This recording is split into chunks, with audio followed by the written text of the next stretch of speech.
Olá, muito bom dia a todos. Meu nome é Thiago Farina Matos, eu sou assessor jurídico aqui da Federação das Santas Casas. É um prazer participar de mais um EducaSUS. Hoje nós temos a presença do advogado Josenir Teixeira, né, que já participou de várias outras videoconferências, tem apresentado aí reflexões muito importantes sobre vários temas atuais, polêmicos, né, alguns também antigos e que continuam com a polêmica aí ao longo dos anos. E hoje o assunto é sobre o prontuário do paciente, que é algo que sempre é um assunto que sempre chegam questões aqui para a FEOSP, relacionado a tempo de guarda, a digitalização. E houve recentemente, no finalzinho do ano passado, uma mudança legislativa. Na verdade, houve a aprovação de uma lei que trata especificamente da digitalização da guarda e armazenamento dos prontuários do paciente. Antes dessa lei, a gente tinha apenas algumas resoluções de nível infralegal, né, especialmente do Conselho Federal de Medicina, e é sobre essas mudanças que o Josenir vai trazer aí um pouco da sua experiência e das suas reflexões. Então, sem mais delongas, eu passo a palavra para ele, agradecendo mais uma vez a sua disponibilidade por estar conosco. Olá a todos, é um prazer conversar com vocês. Eu vejo que nós temos aqui mais de 30 cidades que estão online. Isso é muito bom, porque aqui, a não ser pela presença do Thiago e pelo nosso técnico, a gente fica sozinho e eu nunca sei quem está aí do outro lado. Então é muito bom saber que tem gente aí do outro lado. Eu gostaria que vocês se manifestassem aqui pelo chat, com perguntas, com informações ou com comentários, para que a gente não fique tão sozinho aqui nessas horas que a gente vai passar juntos. Muito bem, me dá o passador, por favor. Nós vamos falar sobre, como o Thiago adiantou, sobre a Lei 13.787 de 2018. Não sei se todos já tiveram a oportunidade de ler a lei. Quando a lei surgiu, eu acabei não lendo de bate-pronto no mesmo dia, e comecei a ler vários posts de vários advogados, de várias pessoas, dando uma conotação para a lei que eu achei, num primeiro momento, estranha. Mas, e quando eu fui realmente analisar a legislação, eu vi que essa lei e nada é quase a mesma coisa. Claro que alguém aí do outro lado pode discutir deste posicionamento, mas essa é uma lei que, e eu já vou dar um spoiler do que eu vou falar, é uma lei que não quer dizer nada, que não vai levar a gente para lugar nenhum, porque é uma lei que diz exatamente o que outras normas jurídicas já diziam, especialmente uma que tem mais de 16 anos. Eu não li nessa legislação absolutamente nenhuma inovação, nenhum ineditismo de algo que não existisse. E aqui vocês vão acompanhar. Tem um lugar aqui que está falando que está sem microfone, as perguntas serão feitas pelo chat, caso elas ocorram. Ótimo. A gente não precisa esperar até o fim da nossa conversa para vocês se manifestarem. À medida que eu for falando e alguém achar que tem que fazer uma intervenção pelo chat ou chamando aqui e dando voz, eu gostaria que vocês fossem se manifestando, até para não ficar uma coisa chata e etc. E o Thiago também, havendo interesse ou necessidade, pode interferir aqui a qualquer momento. Bom, a primeira pergunta que eu faço era: a Lei 13.787 era necessária? Era necessária no seguinte sentido: para a gente aprovar uma lei no Brasil é muito trabalhoso, você tem que, desde o projeto de lei, você tem que convencer as pessoas, você tem que convencer parlamentares, você tem que ir atrás do deputado, atrás do senador, há uma votação, há uma chancela da presidência da República. Então, a gente que está acostumado a acompanhar leis, acompanhar tramitação de projeto de leis, ou a gente que está acostumado a idealizar uma situação que precisa ser respaldada por lei, a gente sabe o trabalho que dá, os caminhos vários que a gente tem que passar por eles, e é um gasto de energia e de tempo muito grande. Tem um lugar aqui que está faltando a imagem. E a pergunta que eu faço é: era necessário passar por todo esse desgaste, por todo esse tempo, para aprovar uma lei que, na verdade, não traz nada de novo, se comparado a tudo que existia no passado? Então, eu já respondo, eu falo que não. Essa lei 13.787, ela não era necessária, ela não traz nenhuma novidade, ela traz uma repetição de coisas que já existiam há 16 anos, conforme a gente vai ver mais para frente. Então aqui, o primeiro slide que eu falo, é uma lei chata, que não traz nada, que não traz nenhum ineditismo, e que a gente poderia não estar aqui agora discutindo sobre ela, e poderíamos gastar o nosso tempo com uma outra coisa que fosse mais producente. Mas, por outro lado, ela nos permite falar sobre prontuário, o que é sempre bom. Então vamos falar sobre isso. E tomara que alguém que esteja aí do outro lado discorde de mim e me mande aqui uma notícia para a gente, uma mensagem, para a gente discutir exatamente sobre isso. Eu falo sobre o prontuário há algum tempo. Tem aí pelo menos 17 anos que eu falo, que eu escrevo sobre prontuário. Praticamente a primeira vez que eu falei sobre isso foi em 2002, daí tem uma relação de artigos que eu já publiquei, que falam sobre isso. Em 2007 eu publiquei um livro chamado Notas Jurídicas sobre o Prontuário do Paciente. No ano seguinte eu já atualizei esse livro e publiquei Prontuário do Paciente Aspectos Jurídicos, que é a capa dele é essa que está pequenininha aí. E de lá para cá eu venho escrevendo sobre prontuário, venho falando sobre prontuário, e agora, semana passada, eu acabei de escrever um outro artigo falando do prontuário do paciente e a lei 13.787, que é justamente esse comparativo sobre o qual nós vamos conversar aqui. Então, ao invés de ler o artigo, nós vamos falar sobre ele, ou sobre as conclusões que eu cheguei ao fazer esses slides. Então, é um assunto que eu estou acostumado a falar sobre ele, e eu confesso a vocês que nesses pelo menos 17 anos em que eu escrevo sobre ele, eu falo sobre ele há 29, que é o tempo que eu trabalho advogando para hospitais, não mudaram muito algumas posturas em relação a ele desde aquela época para hoje. Bom, eu aponto aí uma legislação básica sobre prontuário do paciente, e é bem básica mesmo.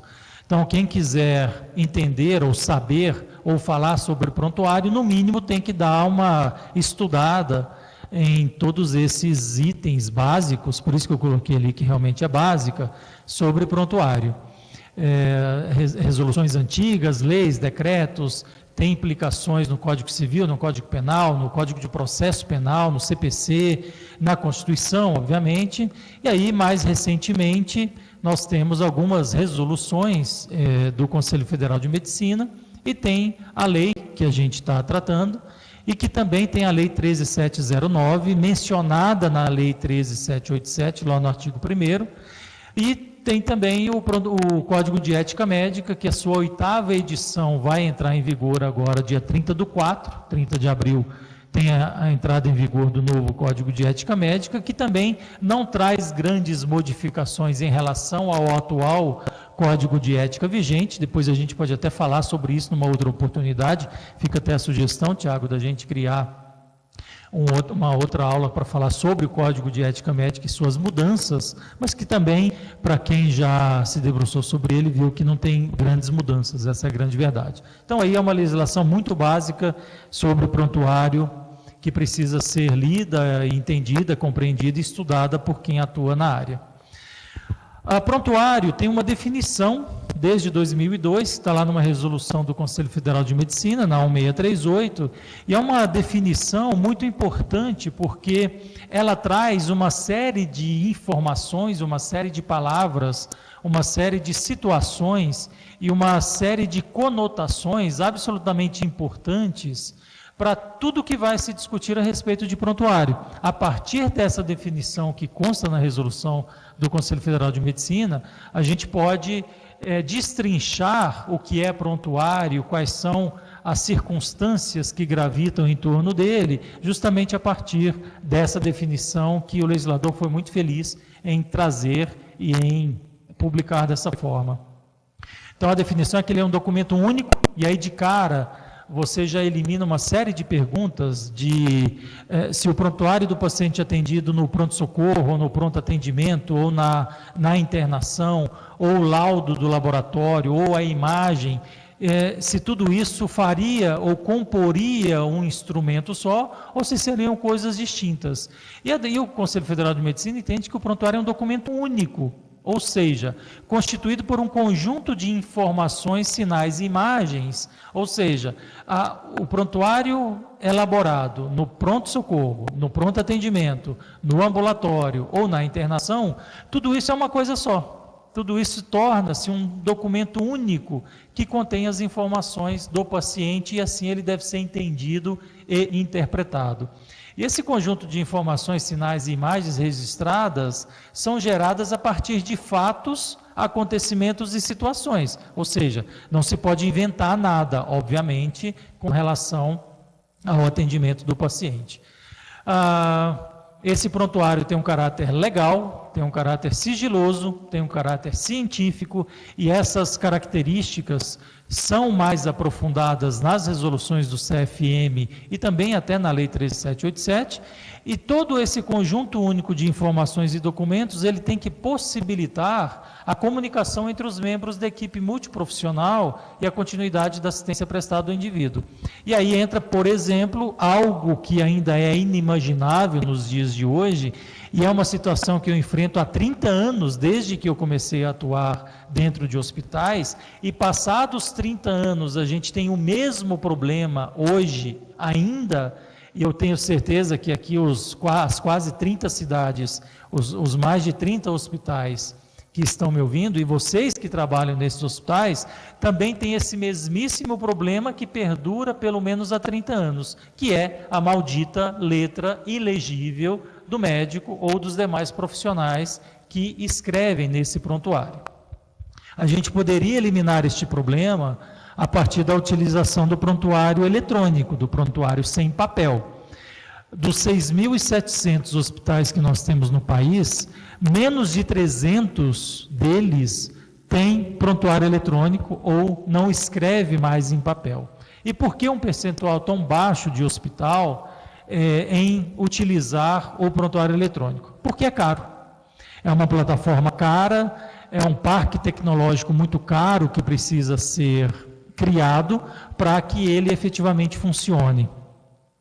Então, a gente poderia eliminar alguns problemas, e a letra legível é um problema, com o prontuário eletrônico, mas infelizmente a gente não tem dinheiro para instalar esses prontuários nos nossos hospitais. Aliás, seria interessante que vocês me dissessem aqui, de quem está ouvindo, onde tem prontuário eletrônico e qual sistema que usa. Basicamente, nós temos 2 sistemas no país, os mais famosos, os mais utilizados e também os mais caros. Seria interessante até para a estatística saber de quantos de vocês que estão me ouvindo usam prontuário eletrônico, ou seja, sem papel. Não vale atender o paciente e inserir as informações no computador e depois imprimir essa ficha. Isso não é prontuário eletrônico. Prontuário eletrônico é outra coisa, inclusive, que nós vamos falar mais para frente sobre isso. Aqui a MV, tem a Franca usa MV e Tazi, justamente MV e Tazi são os 2 maiores e mais famosos e interessantes softwares que a gente tem. Jali está em implantação com a Vareline, muito bem. A Brejo Santo também está em fase de implantação, Votuporanga usa MV, exatamente isso. Rio Doce, sistema SP Data e por aí vai. Muito bem. Fico contente em saber que desse grupo para o qual nós estamos conversando, até um percentual alto, Ourinhos usa Tazi, até um percentual alto de gente que está utilizando, porque elimina uma série de problemas. Mimoso do Sul aqui ainda é no papel, infelizmente. Recife usa Pixion, que eu não conheço esse, mas é bom, e quando a gente for falar de prontuário eletrônico, eu vou voltar ao assunto. Prontuário é do paciente, prontuário não é do médico. Eu fico muito chateado quando se usa a expressão prontuário médico, porque é uma expressão antiga, vem de um conservadorismo antigo, e na verdade até em legislações você vê escrito prontuário médico, e não é prontuário médico, é prontuário do paciente, porque uma equipe, Guaçuí ainda usa papel, infelizmente, o prontuário é do paciente porque uma equipe multiprofissional atua na assistência do paciente. A enfermeira, o médico, nutricionista, fisioterapeuta, assistente social, psicólogo, enfim, há mais de 15 profissões, mais de 15 áreas de pessoal que atuam no atendimento do paciente, nesse atendimento multidisciplinar. Então, o prontuário não é médico, o prontuário não é do médico. Essa expressão, ela tem que ser, nós temos que nos educar para evoluirmos a não chamar o prontuário de prontuário médico, é prontuário do paciente. Quando você fala prontuário do paciente, automaticamente você já entende que uma equipe multiprofissional atua no atendimento do paciente. Mas, infelizmente, até em leis, até em normas jurídicas, a gente vê escrito de forma indevida prontuário do paciente. E o prontuário do paciente tem várias funções. Aqui tem só umas 3 ou 4, mas no livro eu elenco mais de 15 funções, e ele tem várias atribuições, várias finalidades e várias destinações. Ele serve para pesquisar o tipo de paciente que o seu hospital atende, ele serve para monitorar a epidemia, serve como apoio diagnóstico, serve para demonstrar a realização da atividade prática dos profissionais. É no prontuário do paciente que o assistente social evolui, que a enfermagem evolui, que o médico evolui, que o SND leva em consideração determinados segmentos do seu corpo para prescrever a dieta. Tudo isso está escrito lá, tudo isso prova o exercício profissional de todas as pessoas que compõem essa equipe multiprofissional de atendimento do paciente. E esse prontuário também serve, não só no aspecto administrativo, serve como base para você faturar todos os matmeds que foram utilizados naquele paciente. E esse prontuário serve, além de tudo isso, para defender vocês, para defender os profissionais que atuam no atendimento do paciente e para defender também as unidades de saúde que atenderam o paciente, os hospitais, as clínicas, etc. É este mesmo documento que serve para tudo isso, que tem que ser feito com muito critério, com muito cuidado, com muito detalhamento, porque é isso que vai efetivamente provar a inocência de quem está sendo acusado indevidamente por um eventual erro médico ou alguma coisa nesse sentido.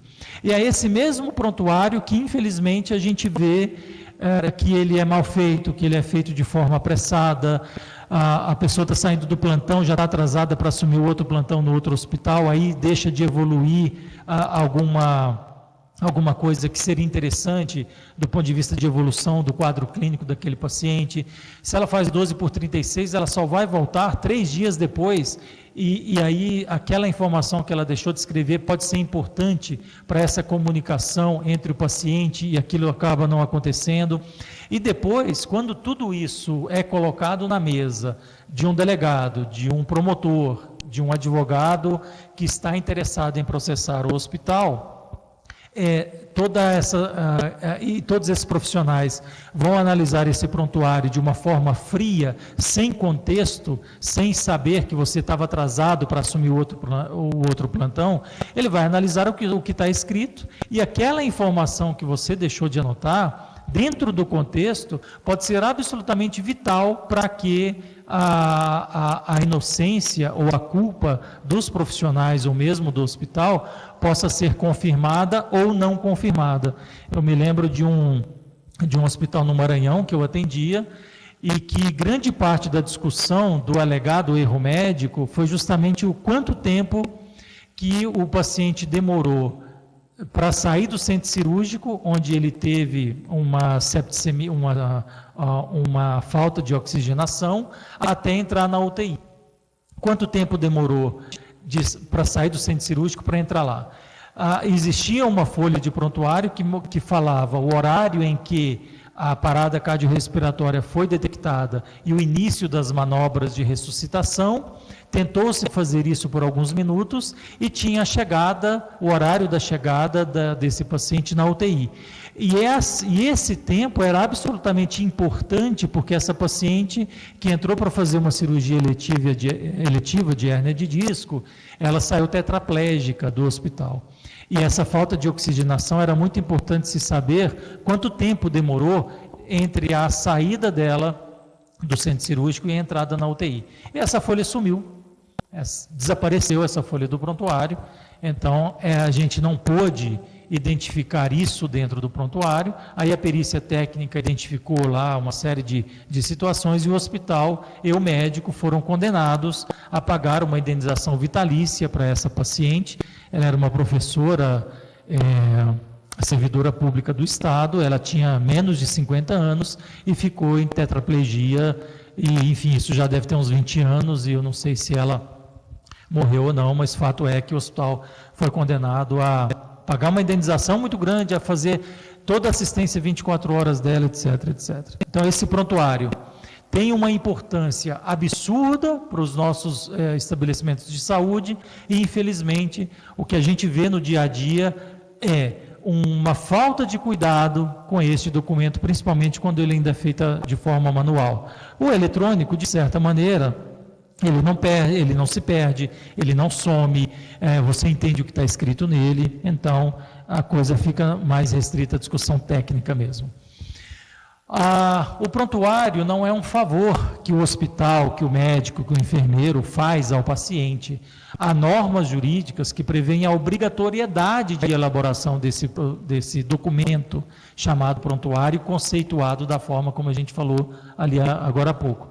O Código de Ética Médica em vigor, que é a Resolução 931 de 2009, ele prevê lá que é proibido ao médico deixar de elaborar prontuário legível para cada paciente. Legível, inclusive. O Código de Ética Médica, que entra em vigor em 30 de abril e substitui esse, traz uma previsão exatamente igual. Esse que está aí à esquerda no slide, Resolução 2217 de 18, traz lá, inclusive no mesmo artigo, é vedado ao médico deixar de elaborar prontuário legível para cada paciente. E essa previsão vem acontecendo ao longo dos últimos códigos de ética médica. O Código de Ética do pessoal de enfermagem, que é essa resolução do COFEM, ela também traz lá nos deveres do profissional de enfermagem, registrar no prontuário e em outros documentos as informações inerentes e indispensáveis ao processo de cuidar de forma clara, objetiva, cronológica, legível, completa e sem rasuras. Então, é dessa forma que o prontuário tem que ser feito, e não da forma que, eventualmente, o chefe de enfermagem ali daquele andar ou daquele setor entende que tem que ser feito. Não, a norma jurídica já diz o que é que tem que ser feito, da forma que tem que ser feito, não só essa norma jurídica, como algumas outras normas jurídicas.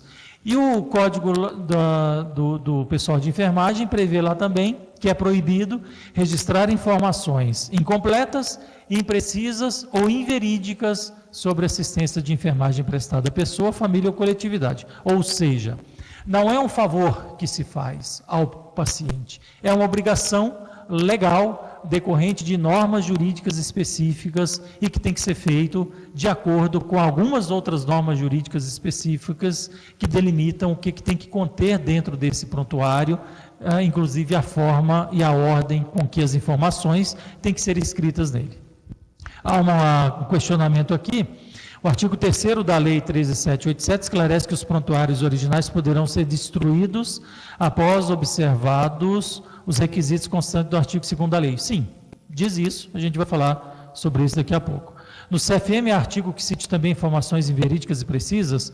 No Código de Ética, não, mas em algumas outras resoluções tem. Mas no Código de Ética, especificamente, não tem um artigo tão detalhado como tem no Código de Ética do pessoal de enfermagem. Voltando aqui para os slides, prazo de arquivamento. A gente tem aí, existiu uma resolução de 89 a resolução 1331 do Conselho Federal de Medicina, que era a única norma até então vigente que tratava do prontuário do paciente.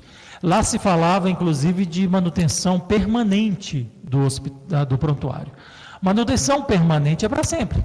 Permanente é para sempre. Ao longo do tempo, essa norma foi revogada por algumas outras, e desde 2002, a gente já tem uma sinalização de guarda do prontuário por 20 anos.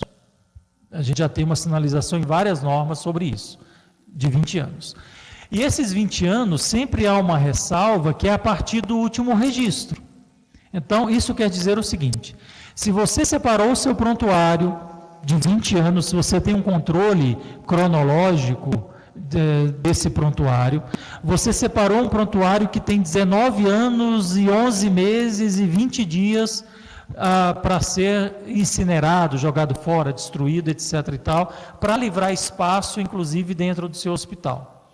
E vai dar 20 anos, tem 11 meses, 20 dias, 19 anos, 11 meses e 20 dias. Ou seja, faltam 10 dias para que você efetivamente incinere, rasgue, queime, faça o que quiser com aquele prontuário. Se aquele paciente voltar dentro daqueles 10 dias faltantes e passar em consulta, ou ser atendido no ambulatório, ou entrar pelo pronto-socorro, ou fazer uma cirurgia eletiva, o prazo de 20 anos reinicia-se a sua contagem. Então, o prazo de arquivamento do prontuário é de 20 anos, vírgula, a partir do último registro. Porque, como ele é um documento único, você não pode jogar fora aquele que tem 19 anos, 11 meses e 20 dias e abrir um outro, porque ele é único. E a própria lei ressalva esse a partir do último registro e sempre ressalvou. Então, sim, eu posso jogar fora, queimar, incinerar um prontuário que já passou de 20 anos? Sim, você pode fazer isso.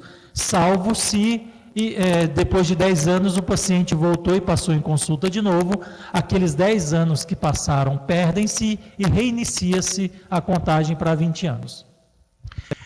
Dito isso, a gente tinha uma resolução em 2002 que falava que o prontuário em papel, você poderia usar essa postura que eu acabei de dizer, e que o prontuário é arquivado por meio eletrônico, não.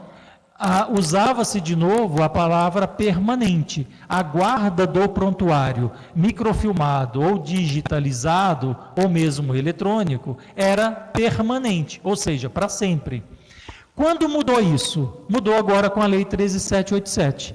Inclusive o prontuário guardado de forma eletrônica, ele passa a ser, o tempo para essa guarda, passa a ser o mesmo tempo que os outros tinham, 20 anos a contar do último registro. Então foi feita uma harmonização de regra, nós não temos mais uma exceção, nós temos uma regra geral que é, a partir dessa lei, todo prontuário arquivado em qualquer meio, digital ou eletrônico, microfilme, ou seja lá o que for, deve ser guardado e arquivado pela unidade de saúde por 20 anos a partir do último registro. Isso é muito claro, creio que não há dúvida sobre isso, mas fiquem à vontade aqui, quem quiser fazer alguma dúvida. Então o prazo é de 20 anos a contar do último registro, ponto final, não há mais discussão a respeito disso. Vocês devem saber, não sei se tem advogado aí do outro lado me ouvindo, mas nós temos um prazo de prescrição. Em direito, tudo prescreve em algum momento. Nada é imprescritível, a não ser algumas maluquices que o Supremo Tribunal Federal tem feito ultimamente, dizendo que algumas coisas não prescrevem, como, por exemplo, eventual dano causado ao erário. O Supremo decidiu no final do ano passado que isso é imprescritível. Isso quer dizer que se alguém que estiver me ouvindo for exercer uma função de secretário de saúde e, eventualmente, daqui a 40 anos, alguém entender que no exercício do cargo na secretaria ou um cargo qualquer dentro do poder público, que um ato praticado por ele causou um dano de X mil reais, mesmo daqui a 40 anos, essa pessoa pode ser processada e pode ser condenada a devolver esse dinheiro, mesmo daqui a 30, 40, 50, 60 anos, porque o nosso querido Supremo Tribunal Federal entendeu que isso é imprescritível. É um absurdo, eu discordo veementemente dessa decisão, mas decisão judicial se cumpre até o momento em que ela não for revogada, e essa é a postura atual do Supremo Tribunal Federal.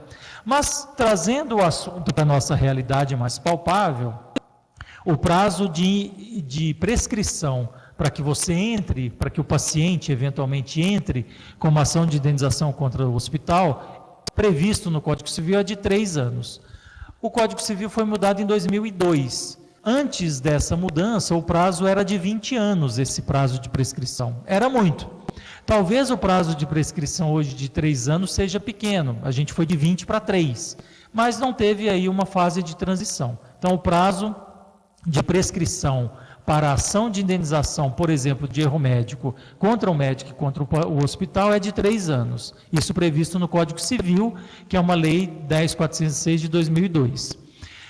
Em paralelo ao Código Civil, aqui Guararapes faz uma pergunta se o Código Civil é usado para unidades que prestam serviço SUS. Sim, o consumidor, ele é do SUS ou particular, não interessa de onde ele é consumidor. O Código de Defesa do Consumidor se aplica às relações de paciente e hospital, independentemente se o hospital atende SUS, particular, convênio, seja lá o que for. O Código de Defesa do Consumidor também traz um prazo de prescrição diferente do Código Civil. E pegando o gancho da pergunta que foi feita agora, o Código de Defesa do Consumidor se aplica nas relações diárias que a gente tem dentro do hospital. E ele fala que o prazo de prescrição é de 5 anos, ao invés de 3.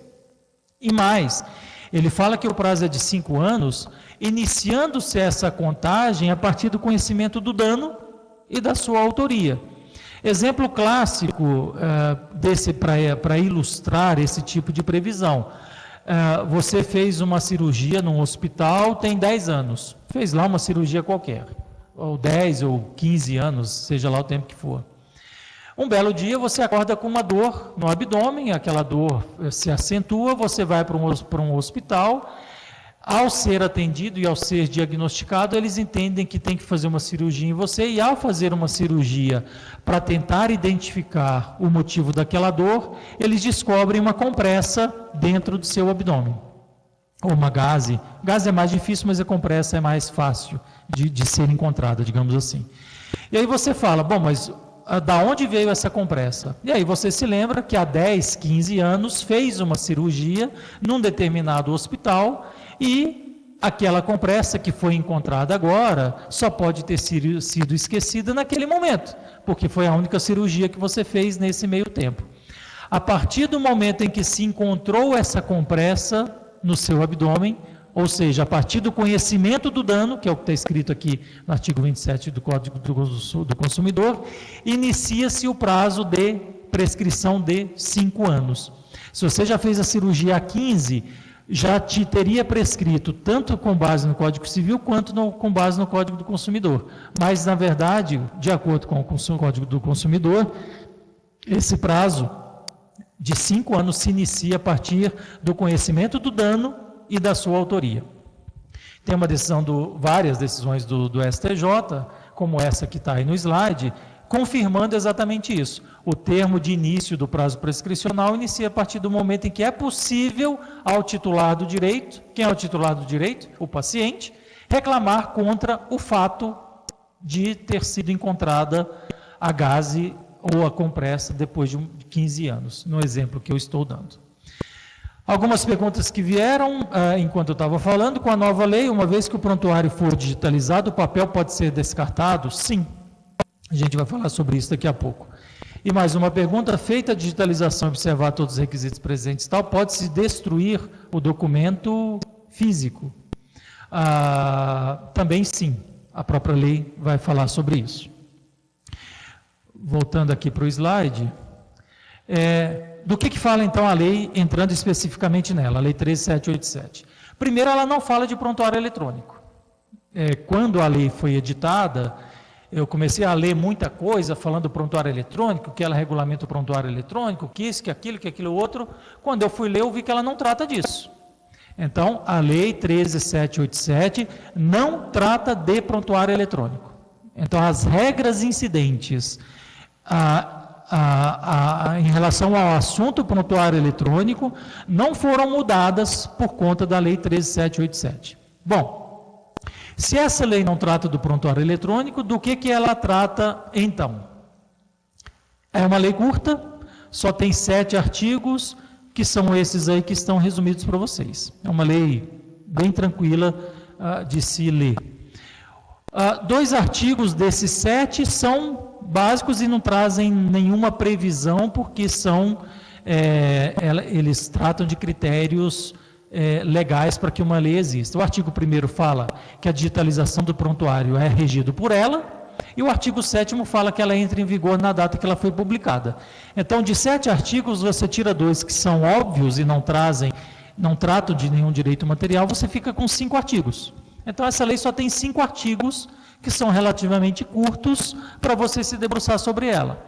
Não é uma daquelas leis gigantes que tem 70 artigos, cada artigo tem um monte de alínea, um monte de parágrafo, e que na verdade tem 20 páginas. Essa lei tem uma pagininha, dá para ser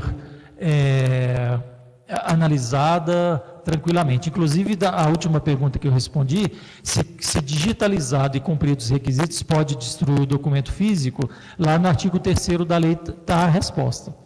Então, a lei tem 7 artigos, dos 7, 2 não tratam de direito material, a gente fica com 5. O artigo 2º fala da digitalização.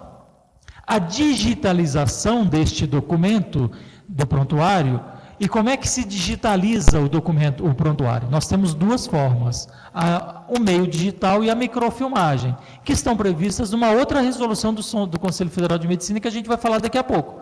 Só tem essas 2 formas de digitalizar. Aí você pode falar, não, mas eu tenho um scanner aqui no hospital, eu não posso pegar esse scanner e sair digitalizando tudo que eu tenho aqui dentro do hospital? A resposta é não.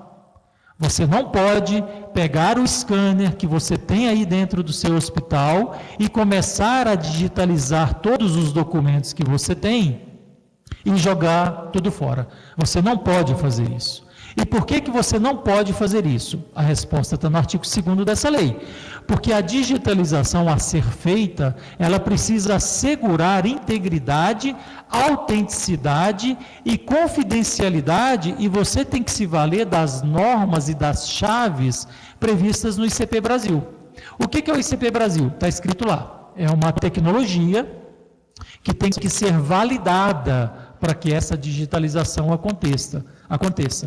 E a multiprofissional, a impressora multiprofissional que você tem aí no seu hospital, que você escaneia documentos e que você faz às vezes de fax, ela não traz, não produz e não tem dentro dela as normas do ICP Brasil, e essa digitalização não traz integridade, nem assegura autenticidade e nem confidencialidade do seu documento.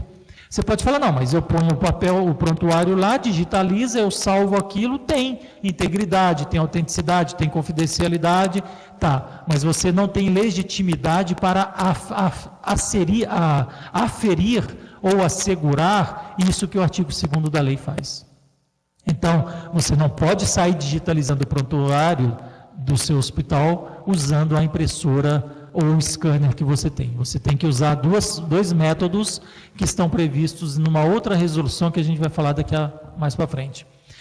O artigo 3º da lei fala de destruição dos originais após avaliação. E lá ele fala de 2 comissões de avaliação, ou da comissão de revisão de prontuário, que quero crer que o seu hospital aí tenha, porque ela já é obrigatória em nível nacional há muitos anos, ou tem uma outra comissão de avaliação de documentos, que essa nem todo hospital tem e ela não é totalmente obrigatória. O artigo 4º fala da proteção do prontuário. O artigo 5º fala que o prontuário digitalizado, não pelo scanner que você tem aí, mas o prontuário digitalizado da forma que a lei determina, outra lei que não essa, ele tem valor de original. Claro. Mas isso já estava dito em outras resoluções do passado. Isso não é um ineditismo. é só uma positivação disso que já havia sendo feito ao longo do tempo. E o artigo 6º fala daquilo que eu falei, da guarda por 20 anos do arquivo a partir do último registro. Então, é uma lei curta, se você ainda não teve a oportunidade de ver, leia, estude e confronte as informações e o seu entendimento com o que eu estou dizendo, e eventualmente você pode discordar do que eu estou falando. Tem uma mensagem aqui, esta lei é muito enxuta, ela cita complementações previstas em regulamentos. Os hospitais terão que aguardar estes regulamentos para iniciar o processo de digitalização baseado nessa lei? Bem lembrado. Aliás, é o último item que está nesse slide. A lei, ela fala muito de regulamento. Tal coisa vai ser tratada em regulamento, tal coisa vai ser tratada em regulamento. Se eu não me engano, a palavra regulamento aparece 7 vezes na lei. Ou seja, é uma lei que traz uma informação que eu não precisava porque ela já tinha, e além de trazer algo que eu não precisava, ela fala que isso que eu não precisava ainda vai ser regulamentado. Ou seja, é uma lei que não tem muito sentido. Mas eu diria para você, respondendo especificamente a sua pergunta, que não. Você não precisa de regulamento, não precisa esperar esse regulamento para iniciar o processo de digitalização, porque o processo de digitalização ele já está regulado por outras resoluções do Conselho Federal de Medicina. Se eu estou dizendo, e eu estou dizendo isso, que essa lei era desnecessária, que ela não me traz nada de muito diferente, eu volto a me pautar nas resoluções que já existiam. Essa lei só confirma coisas que já existiam. Então, respondendo objetivamente a sua pergunta, eu acho que você não precisa esperar pela edição desses regulamentos para iniciar o processo de digitalização dos seus prontuários. Acho que tem mais alguma? Não, né? O artigo tem uma pergunta aqui de Linhares. Aliás, eu devo estar aí nesse hospital em março. O artigo 3º deve considerar as regras do ICP Brasil ou normas internas do hospital. São coisas diferentes. O ICP está lá no artigo 2º, ICP Brasil, que você deve considerar, e o descarte do original tem que levar em consideração um parecer da Comissão de Revisão de Prontuário ou da Comissão de Avaliação de Documentos, que aí sim são internas do hospital. Mas para essas comissões atuarem e elaborarem um parecer no sentido de ser possível o descarte da via original, isso tem que estar pautado na legislação. Ou seja, o prontuário tem alguma importância do ponto de vista epidemiológico, do ponto de vista político, do ponto de vista histórico. O prontuário tem algum tipo de importância para o hospital ou para a região? Se é o prontuário de alguém que teve uma gripe, ficou internado por uma gripe em 1900 e qualquer coisa, esse prontuário não vai ter efetivamente importância nenhuma. Com base nesses critérios, você pode jogar ele fora. Agora, se o prontuário traz um caso raro, uma doença sazonal e etc., eventualmente, a partir de critérios técnicos, científicos, médicos ou históricos, esse prontuário poderia eventualmente ser guardado. Mas, se você já vai se utilizar de métodos digitalizados, de métodos modernos que assegurem integridade, autenticidade e confidencialidade, guardar a via em papel deste documento é desnecessário. É desnecessário. Você vai ocupar espaço. A não ser que você tenha um museu no hospital ou na cidade, que você coloque o prontuário em papel dentro de uma cuba de vidro e coloque para ser visitado pelo público. Mas eu acho difícil isso. Enfim, vamos em frente. Volta para cá. Como eu disse desde o início, a gente já tem essas previsões em outras normas. Quais normas? Eu me refiro especificamente à Resolução 639, que é de 2002, há 16 anos, portanto, 17 anos. Essa resolução foi revogada em 2007 pela 1821. Mas de 2007 para 2019, nós temos aí 12 anos. E aí vem essa Lei 13.787 para dizer a mesma coisa que essas duas outras resoluções já diziam. Querem ver? Tem uma pergunta aqui. Tem? Entrou mais uma aqui. Para ser prontuário 100% eletrônico, ele deve ser atendido desde a entrada no pronto atendimento. Acho que é isso que está escrito aqui. Veja, para ser prontuário eletrônico, você tem que comprar um software, basicamente da MV e da TASI, da Philips, que muita gente aqui falou que tem. Alguém aqui falou que tem da SP Data, se eu não me engano. Alguém falou de um outro Fênix, se eu não me engano, que eu não conheço. E alguém falou de um outro que agora também eu não me lembro. Você tem que comprar um software, comprar uma plataforma e, a partir disso, eliminar 100% o papel da sua unidade e passar a fazer os atendimentos, as evoluções, etc., tudo online, tudo dentro deste software, dentro desse computador. Então, respondendo a sua pergunta, sim, desde a entrada do pronto atendimento, do pronto-socorro, ou mesmo do ambulatório, o prontuário eletrônico vai eliminar o papel de dentro do seu hospital e ele tem que ser fornecido por uma dessas empresas que até então eram certificadas, e essa certificação pela SBIS não precisa mais, a gente vai falar sobre isso. Então, o prontuário eletrônico, ele exige investimento por parte do hospital num software já existente e que você vai eliminar o papel. Então, não é assim, a partir de hoje, nós vamos comprar 10 computadores, vamos fazer tudo aqui digital e depois a gente imprime. Isso não é prontuário eletrônico.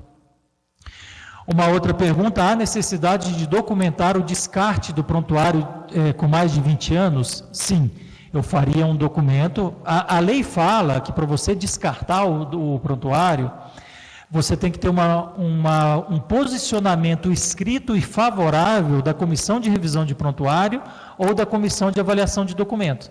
Se você tem que ter uma avaliação dessas comissões, elas têm que fazer um documento, uma pagininha, falando, olha, avaliamos os seguintes prontuários e entendemos que eles podem ser descartados porque não trazem ou não tem dentro dele um conteúdo que seja interessante para o hospital. E relaciona os prontuários dos pacientes que estão sendo descartados. Sim, eu acho que você tem que documentar e deixar guardado nas nuvens. Quando eu falo guardado, eu falo nas nuvens, porque hoje é o método mais fácil de fazer isso e que o mais seguro, mais fácil, mais confiável, mas sim, você tem que documentar isso.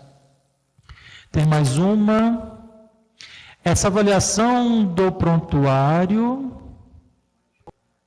Espera aí que... Essa avaliação do prontuário tem que ser necessariamente pela comissão de prontuário ou poderá ser após a realização da auditoria? Pode ser...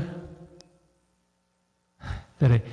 Eu não sei a qual auditoria você está se referindo, mas a lei fala de comissão de avaliação de documentos ou, na ausência desta, a comissão de revisão de prontuário. Eu não me lembro das normas jurídicas falarem de auditoria. Talvez a gente esteja falando da mesma coisa com nomes diferentes, mas, enfim, a lei fala de comissão de comissões.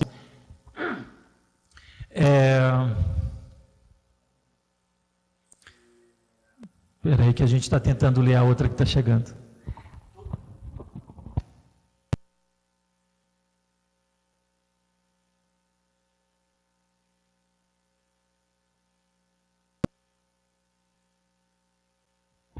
Eu vou tirar o slide momentaneamente da tela, porque como chegaram muitas questões, a que chega se sobrepõe a primeira e sobe tudo. Então eu tiro o slide, respondo tudo, depois eu volto para o slide. Então vamos lá. Há necessidade de documentar o descarte? Sim, há necessidade. Essa avaliação pode ser feita pela auditoria. Eu não sei se estamos falando da mesma coisa de auditoria ou comissão, mas a lei fala de comissão de revisão de prontuário. Oi? Auditoria médica. A lei não fala disso e as resoluções não falam disso. As resoluções falam de comissão de avaliação de documentos ou comissão de revisão de prontuário. Se dentro dessa comissão há uma auditoria médica, tudo bem, estamos falando da mesma coisa, mas procure utilizar as palavras e as circunstâncias previstas nas normas, que é melhor. A necessidade de documentar o descarte? Sim. Pode ser registrada em ata apenas pela comissão? Sim, uma ata da comissão, a comissão se reuniu em tal data, foram analisados os seguintes prontuários, o conteúdo deles não desperta nenhuma atenção, nenhuma necessidade de guarda, todo mundo que participou dessa reunião assina a ata, pronto, a ata está feita, sim, isso é válido como registro. O prontuário do ambulatório é o mesmo prazo de arquivamento? Sim. Prontuário é um documento único. Então, não existe prontuário do ambulatório, prontuário do pronto-socorro, prontuário do atendimento, prontuário do pronto-atendimento, prontuário da internação, prontuário do laboratório.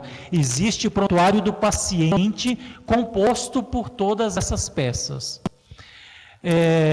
Bom dia, Jales. Qual a sua posição quanto à aplicação da Lei de Acesso à Informação e o sigilo no armazenamento e disponibilidade a terceiros, que requerem sistematicamente cópia do prontuário do paciente? Ô, Carlos, prazer em falar com você. Carlos, a questão do sigilo não foi tratada nessa lei, nem foi tratada nessas resoluções que eu estou falando. A questão do sigilo do prontuário, ele vem da Constituição, depois vem de algumas outras normas, e isso que você está falando, de acesso à informação e etc., não foi mudado em nada em relação disso. A Lei de Acesso à Informação, a 12.529, 507, se eu não me engano, ela traz dentro dela um capítulo que fala de documentos sigilosos.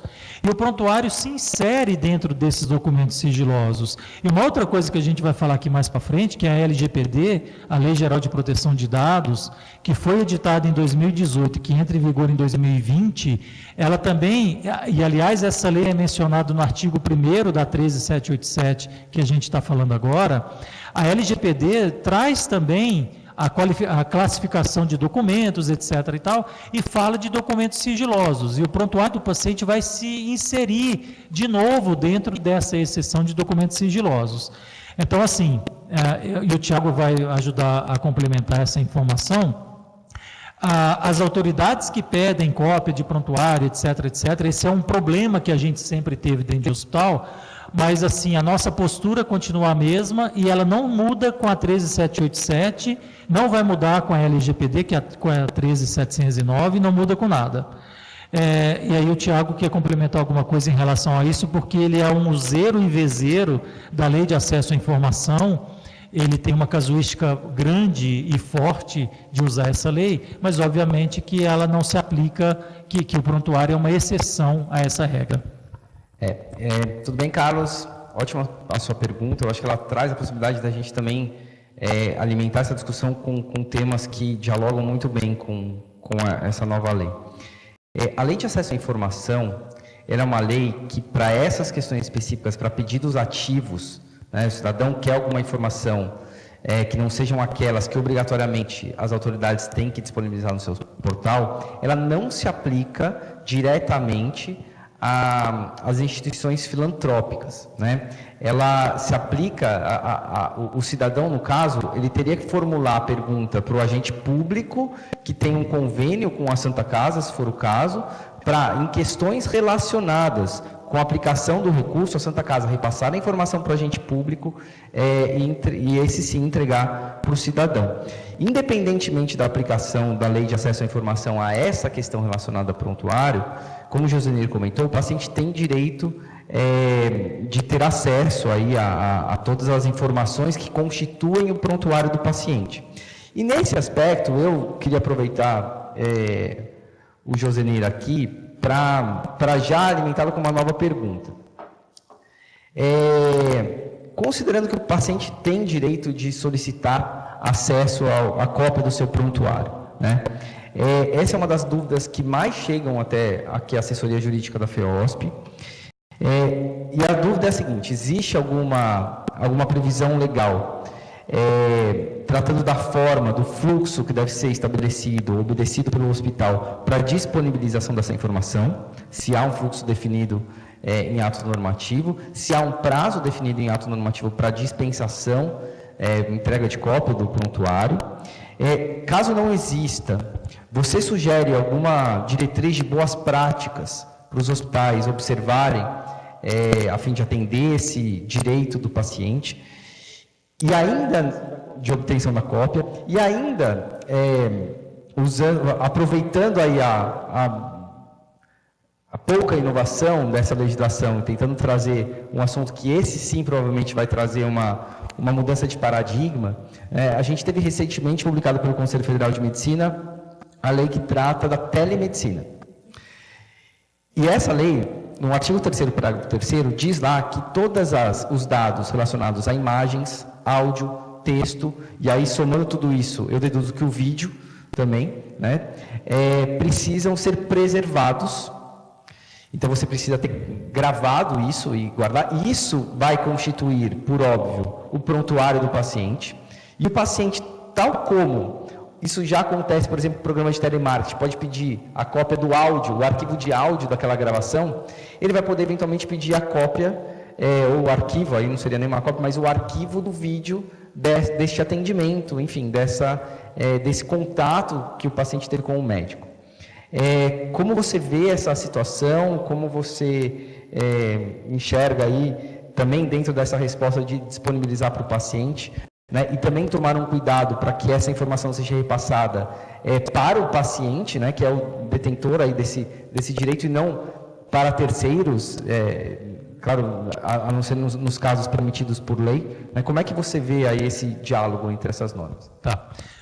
Primeiro, não há previsão de nada formal a respeito de pedido de cópia. Quanto tempo tem que ser oferecido? Se eu posso cobrar pela cópia do prontuário, tem muito hospital que fala, eu tenho uma busca muito grande por prontuário, todo dia 20 pessoas me pedem prontuário e eu gasto muito dinheiro com extração de cópias. Eu posso cobrar pela entrega do prontuário? Você não tem nenhuma norma proibindo nem autorizando, então pode. Em última análise, você pode cobrar porque não tem nada que te proíba cobrar. Não tem também nenhuma norma pré-definida de quanto tempo você tem que gastar para utilizar essa cópia. Aí vai o bom senso. Depende do tamanho do seu hospital, depende do seu nível de organização de arquivo, mas o bom senso indica que se alguém me pede cópia de um prontuário hoje, 10, 15 dias no máximo é um tempo aceitável para que você entregue cópia desse prontuário. Você fala da telemedicina, do arquivo, etc. e tal. Eu acho que a regra geral, diante da não excepcionalidade, é justamente essa. 20 anos a contar do último registro e eu tenho que manter em arquivo as informações que foram geradas. O áudio, o vídeo. O que eu guardei é o que eu tenho para oferecer. Então, por exemplo, se eu tenho um vídeo de uma consulta ou alguma coisa assim, eu entendo que o paciente não pode pedir que aquilo seja degravado. Eu entrego a cópia do vídeo para ele que degrave, ele que trate de degravar. Agora, eu tenho que entregar para ele o que eu produzi. E o que eu produzi é o que está pronto. Eu me lembro de um ofício de um delegado uma vez, que ele me pediu cópia de um prontuário e pediu para o hospital e falou, favor traduzir o que está escrito no prontuário, etc. e tal, o prontuário tem que vir digitalizado, tem que vir digitado, etc. etc. Eu falei, amigo, o prontuário é esse aqui, você se vira. Eu não sou obrigado e nem tem nenhuma lei que me obrigue a digitar o que o médico escreveu exatamente. Então, não sei se eu respondi tudo. Bom, chegaram mais um monte de questões. Gostaríamos de saber se o prontuário a ser considerado 100% eletrônico, além dos registros feitos no software, precisa adquirir assinatura eletrônica para todos os profissionais que atenderam o paciente. Sim, não há como alguém acessar ao prontuário eletrônico sem uma senha criptografada fornecida pelo próprio software que vai implantar o sistema dentro do seu hospital. Qual o tempo de guarda das placas de raio-x e tomografias? O mesmo tempo de guarda dos prontuários? Sim, porque isso é prontuário também. Sugiro que seja guardado pelo mesmo tempo. O prontuário após 20 anos que não tem digitalização pode ser descartado? Sim, é o que está escrito nas normas e também na lei. Como funciona a guarda de prontuários para psiquiatria? Da mesma forma que os outros. Não há nenhuma exceção, não há nenhum cuidado a mais, além da regra geral, conforme a gente falou tudo até agora. Após o óbito... Volta um pouquinho, pulou um pouquinho. Isso. Após o óbito do paciente, quem tem direito ao prontuário? Onde está escrito? Está ali. Guaçuí. Após o óbito do paciente, quem tem direito ao prontuário e em quais circunstâncias? Essas circunstâncias estão escritas na recomendação número 2 de 2014 do Conselho Federal de Medicina. Joga lá no Google e você tem acesso a essa recomendação número 2 de 2014, mas para responder, parentes até terceiro grau, esposa, cônjuge, marido, tem acesso à cópia do prontuário do paciente que veio a óbito. E tendo direito, qual a melhor forma de ser solicitado? Por meio de ofício jurídico? Qualquer forma. Carta, e-mail, ofício. A forma de se pedir a cópia do prontuário independe, não há nenhum formalismo, não há nada em relação a isso. E o e-mail é uma forma de comunicação reconhecida pelo STJ, então o que você escreve no e-mail é válido para todos os fins. Então, se eu te mando um e-mail para o hospital pedindo cópia do prontuário, o e-mail está lá e ponto final. Você quer complementar? Quais os critérios para entregar a cópia de prontuário ao paciente? Está escrito na recomendação número 2 de 2014. Em caso de prontuário de paciente que evoluíram com óbito, é justamente esse que evolui com óbito que essa recomendação trata. Quem tem direito de solicitar o prontuário? Esposa, quem tem união estável e parentes até terceiro grau, irmão, se tudo isso for comprovado documentalmente, essas pessoas têm direito a solicitar cópia do prontuário do paciente que veio a óbito. Um dos importantes entraves para a implantação do prontuário eletrônico é a resistência dos profissionais, principalmente os médicos mais antigos. A instituição do prontuário eletrônico pode ser uma decisão da diretoria do hospital ou é prerrogativa do médico escolher em que meio vai registrar as informações do prontuário. Não é prerrogativa nenhuma dele escolher nada. É a diretoria do hospital que implanta uma forma de trabalho e se ele não gostar daquela forma ou não se sentir confortável, ele sai do hospital. Ponto final. Obrigado pelas informações, apenas complementando, especialmente estou me referindo aos ofícios direcionados ao hospital por autoridades como delegados de polícia e Ministério Público, que ameaçam enquadrar o administrador por desobediências. Carlos, dá para enfrentar tudo isso com habeas corpus, com correição, esse é um problema de sempre, depois a gente pode até falar sobre sigilo, sobre tudo isso, concordo com você que é um problema desde sempre, mas a gente tem que enfrentar. Aliás, eu estive em Jales, junto com você, há uns 10 anos talvez, falando exatamente sobre isso. Nada mudou muito desde aquela data para cá. Garanhuns, somos conveniados a prestar serviço à Secretaria de Saúde do município, sendo emitidos laudos para a realização desses serviços. Após a realização deles, estes devem ser auditados por profissional competente para posterior pagamento. Com o prontuário eletrônico, como ficaria essa situação? Veja, a primeira parte da sua afirmação não contradiz a segunda. O prontuário eletrônico, o prontuário, seja ele eletrônico ou físico, é nele que você vai buscar as informações para emitir esse laudo, pelo que eu estou entendendo. Então, a forma do prontuário não interfere nisso que você disse. Não sei se entendi, mas não vejo nenhum confronto de informação.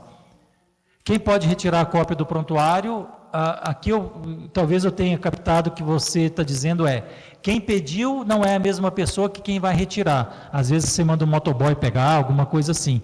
Qualquer pessoa pode retirar a cópia. O cuidado coloque o prontuário no envelope lacrado, grampeado, colado, seja o que for, para que o motoboy não tenha acesso àquela informação que está lá dentro. E, obviamente, com a autorização de quem fez o pedido da cópia. Não é apenas o paciente, portanto. Até porque o paciente pode ter vindo a óbito. Então, não vai ser difícil ele buscar a cópia. O descarte após 20 anos enquadra para oncologia? Sim, não há exceção, nenhum privilégio para nenhuma especialidade. É prontuário do paciente, regra única, todas as especialidades. O gestor do SUS pode solicitar dados dos prontuários de pacientes na implantação de software, sistema de monitoramento de contrato, convênio de contratualização? Veja, se solicitar dados de prontuário sem necessariamente identificar o paciente, pode.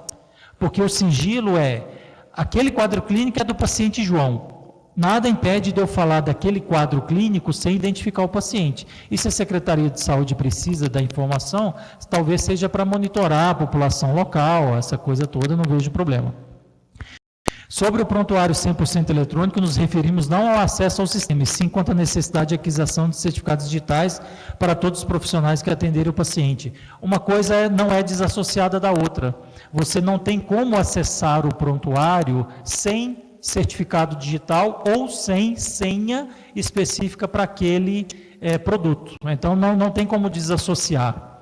uma coisa da outra. Aqui você está falando que você se refere não ao acesso ao sistema. Então, você está concordando comigo que para acessar o sistema, você precisa de uma senha pessoal para cada profissional de alguma outra coisa. E sim quanto à necessidade de aquisição de certificado. Eu estou entendendo que você vai adquirir o certificado para acessar o sistema. Se for esse o sentido da pergunta, sim, você precisa. Se não for esse o sentido da pergunta, não, você não precisa.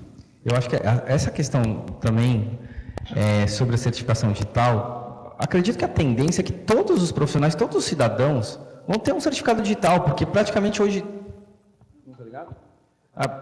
Porque praticamente hoje você faz tudo o que é eleito. Nós, advogados, por exemplo, há anos, nós já trabalhamos com certificado digital e todas as petições que nós assinamos são por esse instrumento.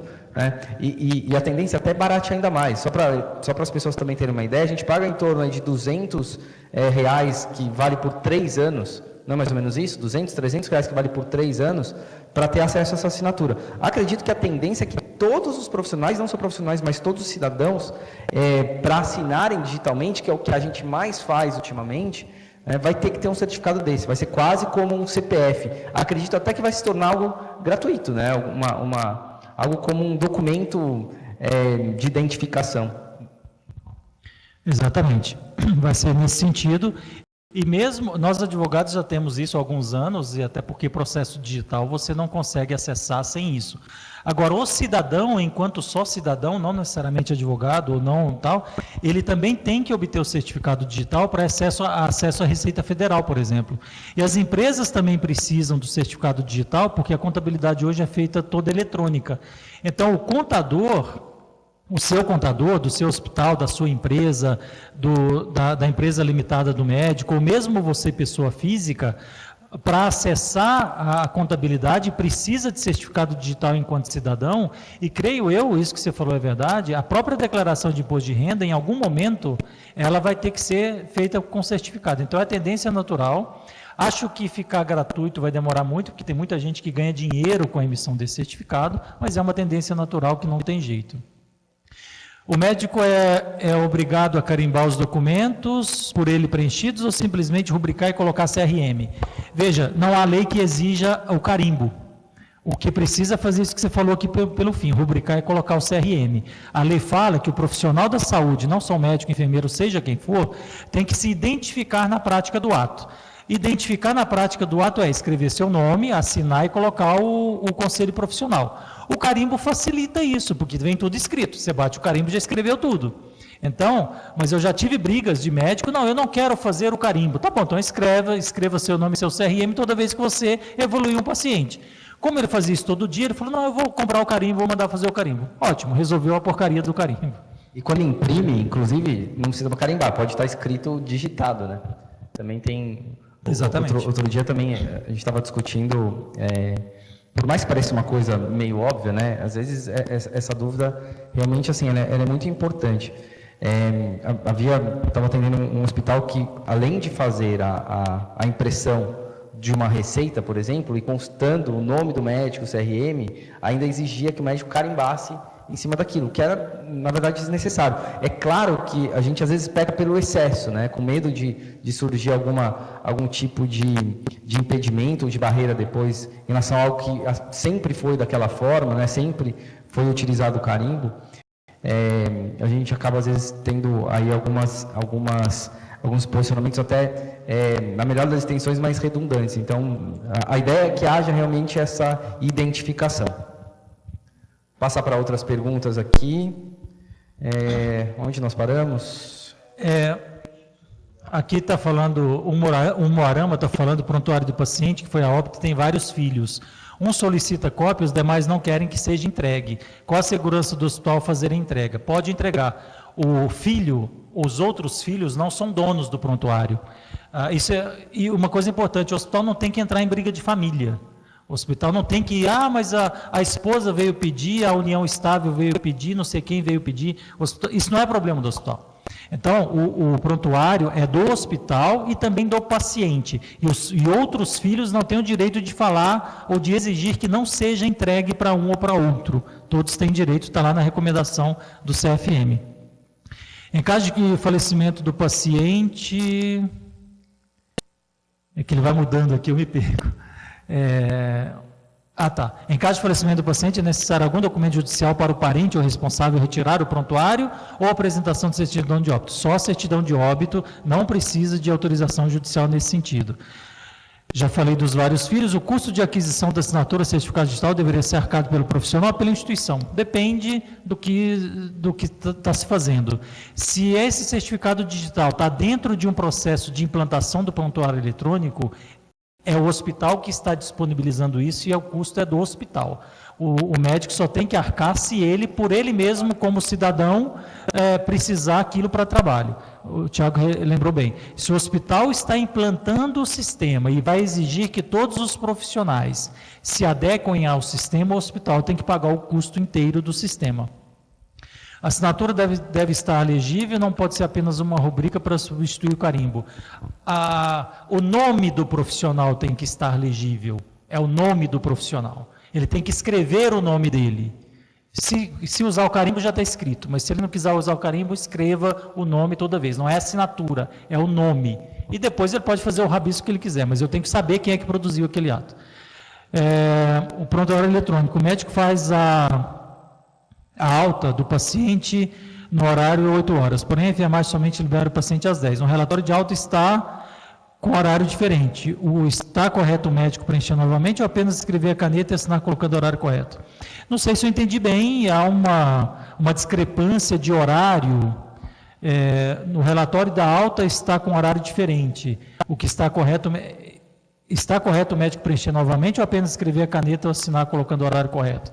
Veja, se o médico deu alta às 8 e por uma questão burocrática o paciente saiu do hospital às 10, eu não vejo que o médico lá atrás tenha que mudar o ato dele, porque ele deu alta às 8. Se ele deu alta às 8, a alta está dada. Ele não tem que voltar atrás nessa informação. E aí, pelo que eu estou entendendo, é um problema burocrático de efetivamente do horário que ele sair embora do hospital. Em caso de óbito, como fica o sigilo entre o paciente e o médico? Do mesmo jeito que está previsto na legislação. O óbito não muda em nada a história do sigilo. Relatório de ouvidoria com demanda envolvendo o nome de paciente deve estar no prontuário do paciente? Não entendi, patrocínio. Acho que a pergunta basicamente assim, chegou uma demanda pela ouvidoria. Eles respondem, fazem o relatório final. Isso aí deve entrar dentro do prontuário do paciente? Esse documento deve ser considerado parte do prontuário do paciente? Eu entendo que sim. Até porque você vai ter que guardar esse documento em algum lugar. Então, guarda dentro do prontuário. No período de internação, quem pode ver o prontuário? Só quem está sujeito à manutenção do sigilo. E o pessoal da enfermagem tem que resguardar isso. O genro não pode chegar lá no posto de enfermagem e querer ver o prontuário da sogra para ver quanto tempo que ela vai durar ainda. Não pode.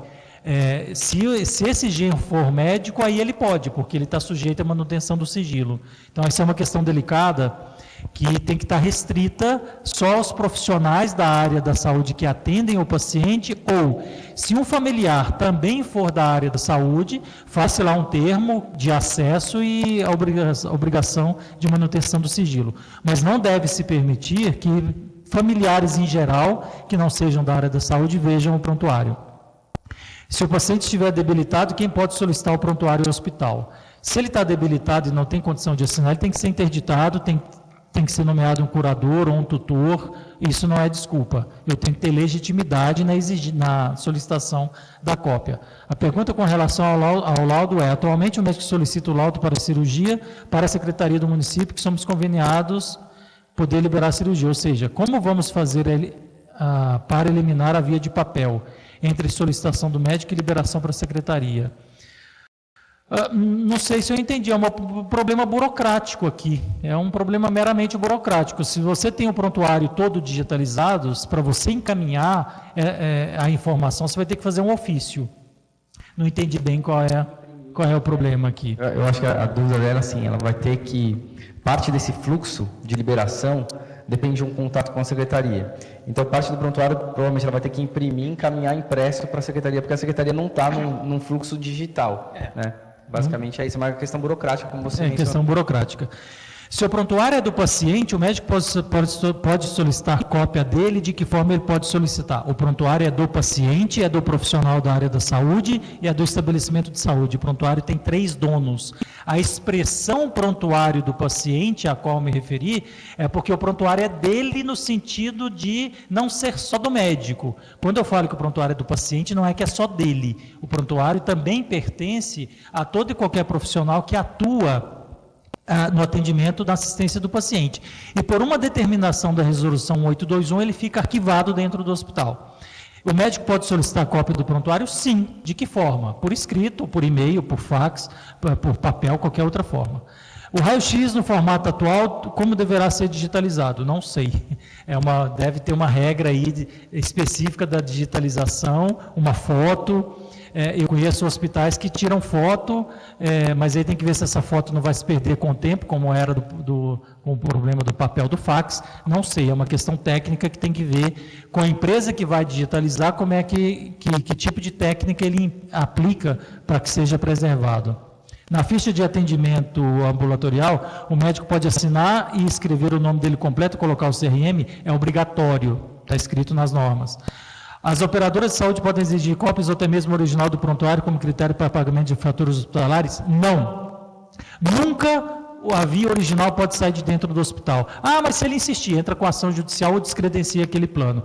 Cópia, só se a cópia for encaminhada para um outro médico que do outro lado também esteja obrigado à manutenção do sigilo. Faz um ofício escrevendo isso e tudo bem, a cópia não tem problema. É permitido tirar cópia para a família do prontuário que está internado? É permitido tirar cópia para a família do prontuário do paciente que está internado? Se o paciente autorizar, sim. Se o paciente autorizar, sim, porque as informações são dele. Se ele estiver inconsciente, eu acho que vai ter que precisar de algum tipo de intervenção judicial para que isso aconteça. Vamos voltar aos slides, eu matei todas as perguntas, vamos voltar aos slides, porque pelo que eu vejo aqui faltam 10 minutos. Só uma pergunta em relação a essa última questão. Se o paciente, você até mencionou que se o paciente estiver incapaz de manifestar sua vontade, em tese ele teria que ser interditado, alguma coisa do gênero. Agora, vamos imaginar que ele está temporariamente, porque saiu de uma cirurgia, vai ficar 3 dias inconsciente, enfim. Mas ele poderia, o hospital poderia, no ato até da internação, já fazer pedir para o paciente uma declaração dizendo quem teria autorização para solicitar eventuais cópias de prontuário e outras questões do gênero, não poderia? Bem lembrado, poderia. Bem lembrado, é até sugerível que isso aconteça.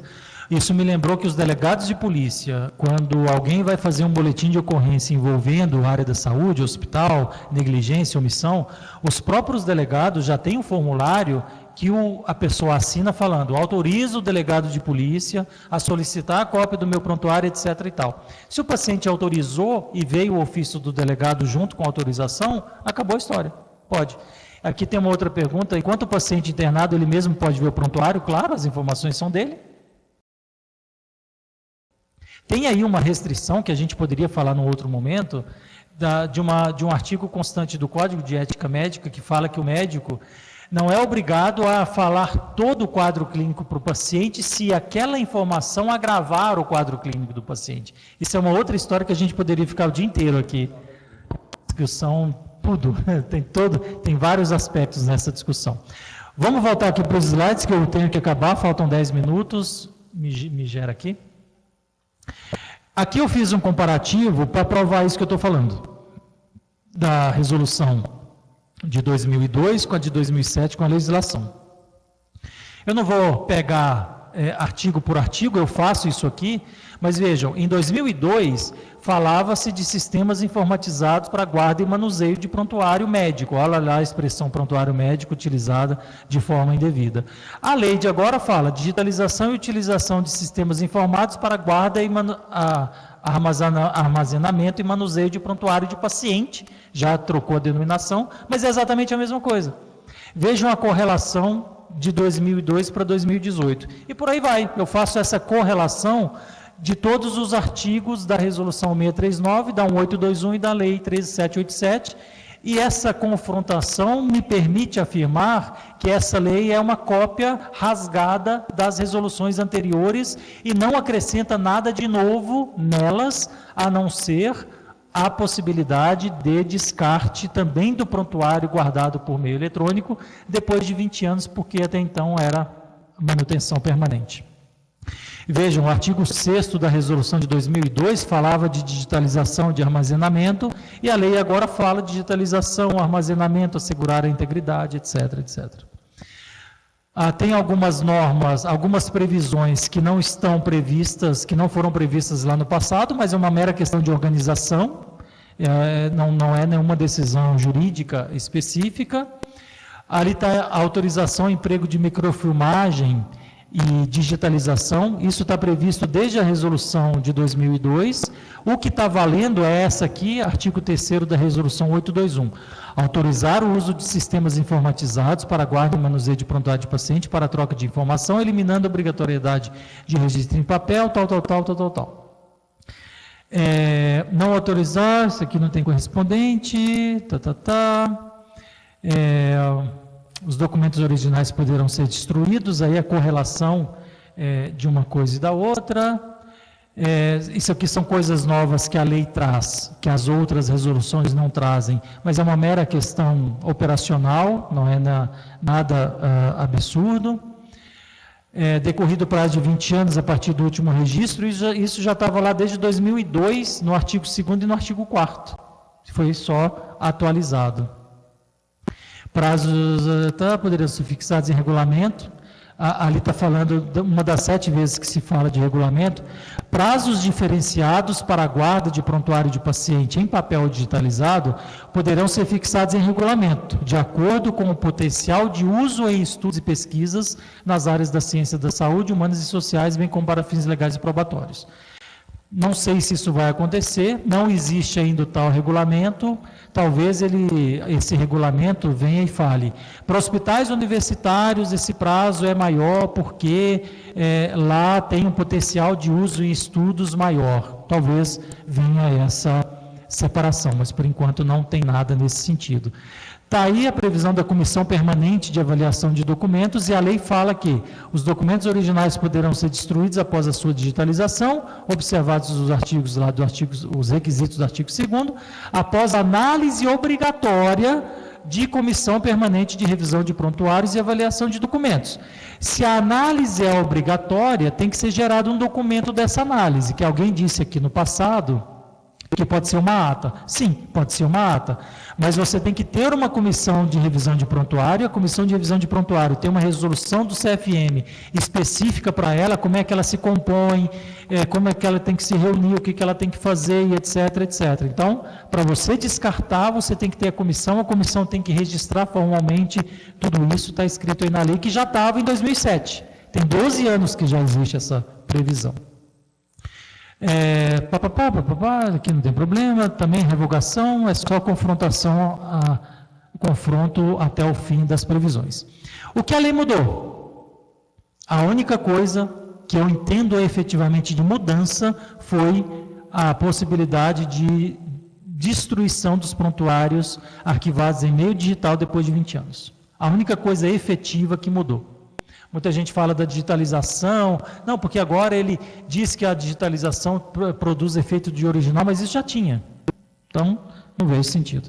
Lei Geral de Proteção de Dados, já falamos, e o artigo 1º da Lei 13.787 fala, é uma lei que tem 65 artigos, essa lei vai mudar muito a nossa posição de cidadão perante as mídias sociais, etc. Ela vai entrar em vigor em 2020, mas ela precisa ser estudada desde agora, não vamos fazer isso por falta de tempo. Essa Lei Geral de Proteção de Dados fala lá, dado pessoal sensível, o prontuário do paciente vai se inserir aí, porque esse dado pessoal sensível traz dados referentes à saúde, fala de segurança, fala de proteção dos dados, viu, Carlos Alberto, lá de Jales? O sigilo não vai mudar, mesmo com essas várias leis que estão vindo nesse sentido, como tem essa aí na LGPD. Prontuário eletrônico, já falamos, prontuário eletrônico é aquele em que não há papel, é zero de papel, não há impressão, as informações são jogadas dentro do sistema por meio de senha de todo mundo, isso é prontuário eletrônico. A validade dele, a discussão dele já vem desde sempre. Veja, existe um parecer de 1993 do Conselho Federal de Medicina, já falando da validade desse prontuário. Isso não tem o que discutir, aqui não vai dar tempo de falar sobre isso, mas é só uma questão meramente que foge um pouco do assunto, era só para ilustrar alguma coisa. Existia até então um convênio entre o Conselho Federal de Medicina e a SBIS. SBIS é a Sociedade Brasileira de Informática em Saúde. Era este convênio que fazia com que este software que você pode comprar para o prontuário eletrônico fosse certificado pela SBIS. Isso não existe mais, acabou este convênio. Então, o software não precisa mais ser certificado pela SBIS, porque isso foi revogado. Mas o software precisa estar de acordo com o artigo 2º da lei. Tem que trazer acessibilidade, tem que fazer a manutenção da informação sigilosa, etc, etc. Só isso aqui que não existe mais. Havia lá a previsão, e isso foi revogado agora por uma resolução de dezembro de 2018 a 22/18 de 18, esse convênio específico foi revogado. E agora, o que foi revogado foi o convênio. A resolução 821, que traz o manual de certificação, teoricamente ela não foi revogada. Então, não há mais a necessidade de certificação do software pela SBIS, mas o software tem que me dar integridade, backup, privacidade, confidencialidade, porque esta resolução 821 e o seu anexo que traz isso não foi revogada. A única coisa que foi revogada foi a certificação pela SBIS. Isso foi, mas o resto não. Então, continua. Alguns exemplos, tem mais de 60 softwares disponíveis no mercado que fazem prontuário eletrônico, que servem para utilizar como prontuário eletrônico. Os mais comuns ou mais famosos, digamos assim, a MV e a Tazin, e mais alguns outros que foram falados aqui. Esse convênio com a SBIS foi revogado, como eu disse, a autorização da eliminação do papel tem lá um pouco de previsão nessa resolução 821 de 2007 do CFM, mas a lei trouxe agora essa possibilidade. Aqui eu disse que tinha numa resolução mais para frente, como é que você digitaliza o prontuário. Como eu disse, você não pode pegar o seu scanner e começar a digitalizar tudo e jogar tudo fora achando que está tudo certo. A eliminação do papel tem que seguir isso aqui que está escrito na resolução 821 de 2007 do Conselho Federal de Medicina. Autorizar a digitalização do prontuário ou autorizar a microfilmagem do prontuário. Qual é a diferença? Preço. Um é mais caro que o outro e não me lembro agora exatamente qual que é. Acho que a digitalização é mais cara que a microfilmagem. Mas tem outras leis, outras normas que se aplicam também à digitalização e microfilmagem. Quando você for contratar uma empresa para fazer isso, provavelmente ela vai te dar lá os critérios que isso tem que ser feito. Nada mudou.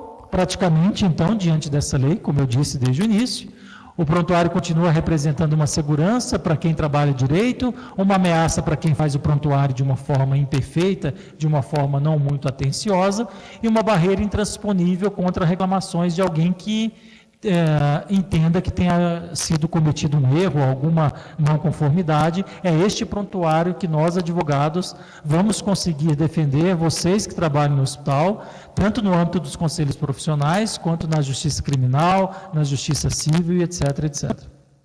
Eu tive a oportunidade de escrever alguns livros, inclusive lá um prontuário do paciente, que traz muita coisa de tudo que eu falei aqui. Como ele já tem 11 anos, essa recomendação 2 do CFM, obviamente, não está nele, mas o resto ainda é bastante aproveitável. Quem colocar meu nome no iTunes da Apple vai conseguir baixar pelo menos 3 desses livros gratuitamente, no seu celular ou no seu tablet, fiquem à vontade. Eu posso ser encontrado, quem tentar me encontrar e falar que não conseguiu é mentira, porque eu estou nessas mídias sociais aí praticamente 24 horas. Obrigado pela atenção de vocês, extrapolei 1 minuto, mas consegui terminar meio-dia. Quem quiser, apesar de ter terminado o prazo legal, quem quiser ainda fazer perguntas, eu estou aqui. Não sei se enquanto eu falei teve mais algumas perguntas que eu respondo. Aqui está falando se os slides serão disponibilizados, eu creio que sim, eu vou deixar aqui para serem disponibilizados. Quem quiser fazer pergunta, fica à vontade, a gente tem mais 5 minutos. Vamos só responder o que não foi respondido ainda, e se vier alguma nesse meio tempo, a gente complementa. Mas, para quem não tem mais como ficar, muito obrigado pela atenção, boa sorte e bons estudos sobre o prontuário. Um abraço.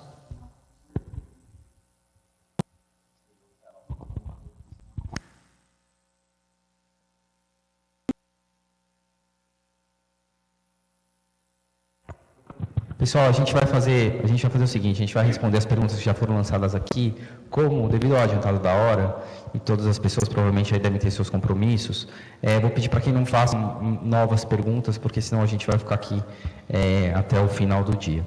Então, vamos fechar agora as perguntas, vamos responder essas que estão aí na tela, e certamente teremos outras oportunidades com o Josenir. Nem tem tantas perguntas desde a última que eu respondi.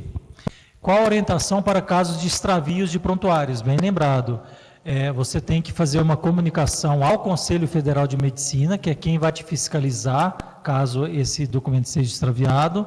Acho que você tem que fazer também um boletim de ocorrência, e eu pego o gancho com a segunda pergunta aqui, que fala, muitas vezes a delegacia se nega a fazer o boletim de ocorrência. Não tem problema, faz uma petição, faz um ofício direcionado à delegacia, reporta o fato e protocola. Tem o mesmíssimo efeito de boletim de ocorrência.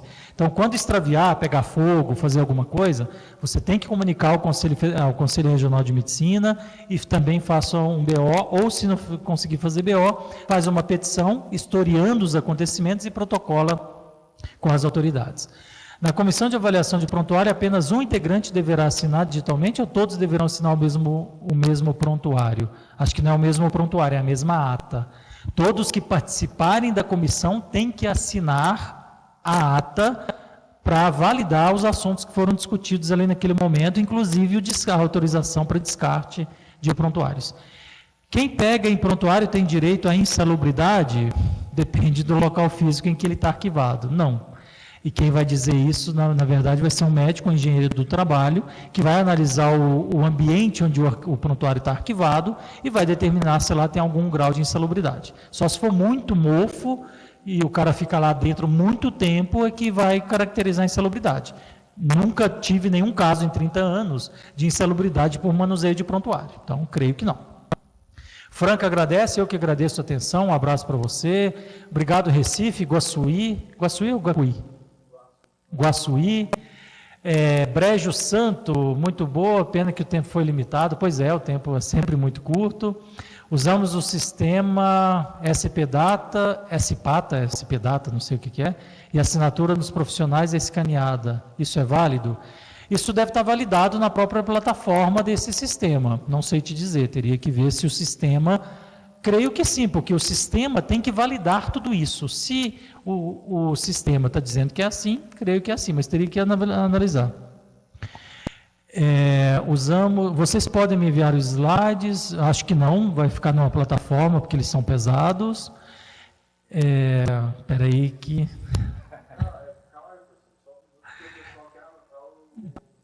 o pessoal quer anotar minhas informações aqui. Tá bom. Vamos aqui na telinha pequena. Obrigado, Palmital, pela atenção. Eu, faturista, posso identificar o médico que só assinou? Não. Você, faturista, que conhece o médico e quer identificar o médico, é isso? Se a pergunta for isso, eu falo que não. Você, faturista, você é faturista. Se você identificou que uma prescrição não está assinada, não está de acordo com a legislação, você tem que reportar isso ao seu coordenador, o coordenador tem que reportar isso à diretoria, e a diretoria tem que fazer uma educação continuada e alertar esse médico, eventualmente até adverti-lo, para que ele carimbe, assine e faça alguma coisa. Você, faturista, tem que alertar o seu superior no sentido de que aquele faturamento não está sem assinatura, e se está sem assinatura você não pode fazer. Então, acho que isso aí. Por favor... Prontuário de 2018, após digitalizado, posso eliminar? De acordo com a lei, sim. De acordo com a 13787, lá no artigo 3º, me parece que sim.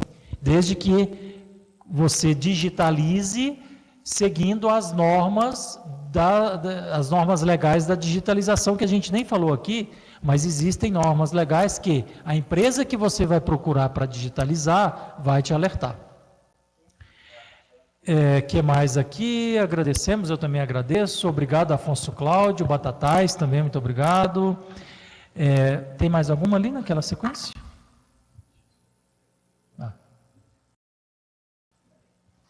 Enquanto a gente vai vendo aqui novas perguntas, eu estou vendo que tem várias aqui que estão pedindo os slides.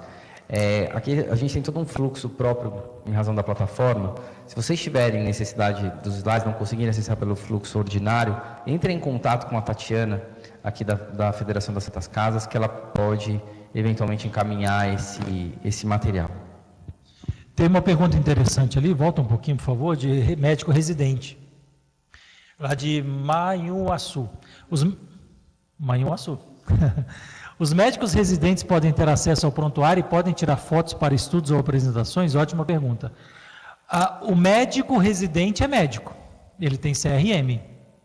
Ele está sujeito à manutenção do sigilo, porque o código de ética dele faz com que isso traz essa obrigação para ele. Então a resposta é sim, ele pode ter acesso ao prontuário, pode tirar foto para estudos ou apresentações. Como ele é médico e o Código de Ética Médica se aplica a ele e várias outras resoluções que tratam de publicidade, etc., etc., ele vai ter que não divulgar o nome do paciente, eventualmente colocar uma tarja nos olhos, não vai poder fazer antes e depois, porque tem resoluções específicas que proíbem esse tipo de situação. Mas respondendo a pergunta, sim, ele é médico, ele tem CRM, ele tem as restrições que o Código de Ética lhe impõe, mas ele tem acesso ao prontuário, sim. Claro, faz um controle. O doutor João, CRM tal, teve acesso aos seguintes prontuários na data de hoje, do João, da Maria, tal, faz só um controle de acesso, faz um alerta a ele por escrito e ele assina, falando o quê? Doutor, o senhor tem direito a acesso, mas o senhor fica obrigado à manutenção do sigilo de todas as informações geradas, de todas as informações que o senhor colher destes documentos, não podendo utilizá-las de uma forma diferente das previstas nas resoluções do CFM. Só faz isso por escrito, ele assina, mas ele sim pode ter acesso. Creio que está acabando, faturista nós já falamos, obrigado Palmital também, Jacareí, agradecemos, eu também agradeço, Afonso Cláudio, obrigado. Vamos para a última questão, porque a gente tem que liberar o auditório. Tem muita pergunta aqui, nosso técnico está perdido, ele estava ali tranquilo, sossegado, sem fazer nada. Obrigado, César Leite. Uma pergunta rápida, todas são rápidas. Imagens de exames que são encaminhadas pelo médico ou enfermeiro, o WhatsApp, como fica? E fica com a responsabilidade dele de quebrar o sigilo. A gente viu aí no Sírio-Libanês, na época da dona Marília, como chama a mulher do Lula? Marisa? O rolo que deu. Por WhatsApp, os médicos foram trocando informações, documentos, depois teve processo, teve uma reportagem no Fantástico, tem aí, busca lá no YouTube. Então, se o médico mandar informações ou exames ou qualquer coisa para o WhatsApp, depende de quem vai receber essa informação, o que vai fazer com ela, e ele pode sim sofrer penalidades por conta disso. O WhatsApp é um mero instrumento de transmissão de informação. O WhatsApp não altera todas as regras de sigilo que a gente falou até agora. Tanto que se você mandar uma mesma informação por WhatsApp, por e-mail, ou por publicar no site, ou seja lá o que for, a gente está falando de formas de transmissão de informação, mas o sigilo da informação, ele permanece independentemente da forma. E, finalmente, a última pergunta: o juiz pode reter prontuário original do paciente? Piracicaba, veja, ele não pode reter porque o prontuário original não pode nem chegar até ele, porque o prontuário não pode sair de dentro do hospital. Está lá nos considerandos da resolução 821 de 2007 do Conselho Federal de Medicina. Lá no sexto ou sétimo considerando, você tem isso. Então, ele não pode reter porque esse prontuário original sequer pode chegar até ele. Então, talvez tenha um contexto essa sua pergunta, mas não, ele não poderia reter. E se ele retiver, se chegar até ele por algum motivo e ele retiver, tem o Tribunal de Justiça para cassar essa decisão dele.